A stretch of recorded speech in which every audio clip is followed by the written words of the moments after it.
ভাইয়া তোমরা কি রিল্যাক্স করতেছো নাকি? রিল্যাক্স, হ্যাঁ দেখছেন ওরা কি মিলে রিল্যাক্স করতেছে। উফ, রিল্যাক্স, হ্যাঁ ওই যে দেখেন আরেকটা রিল্যাক্স, মানে পানির মধ্যে একদম রিল্যাক্স করতেছে।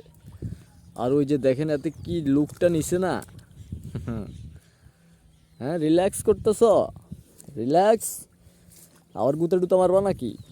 হ্যাঁ রিল্যাক্স করতেছে, রিল্যাক্স, রিল্যাক্স, হ্যাঁ এই ও বাবু রে কি মিলে রিল্যাক্স করতেছে।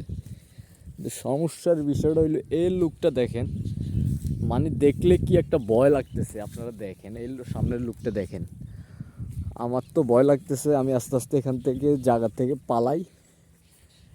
আসলে কিন্তু আমার বুকের ভিতরে এমন আমার করতেছে, দুপ দুপ দুপ দুপ করতেছে।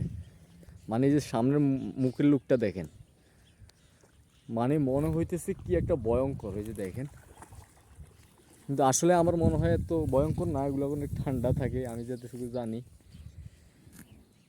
তারপরেও যদি দৌড় দেয় তাহলে কিন্তু এদিকে হাতাইলে দৌড় দিতে হবে, এছাড়া আর কিচ্ছু করার নাই। এই যে আপনার লুকটা দেখেন, মানে কি একটা শিংগুলো দেখলে তো মাথা নষ্ট একদম। ও ও তোমরা থাকো ভাইয়া, রিল্যাক্স করো। আমার বুকের ভিতরে দুপ দুপ করতেছে, আমি এখান থেকে আসতে হাওয়ায় যাই, বুঝছো? সবাই রিল্যাক্স করো, রিল্যাক্স। এটাই হলো আমাদের আজমপুর বিলের কি বলে এদেরকে, মহিষ মহিষ। রিল্যাক্স করো, টাটা।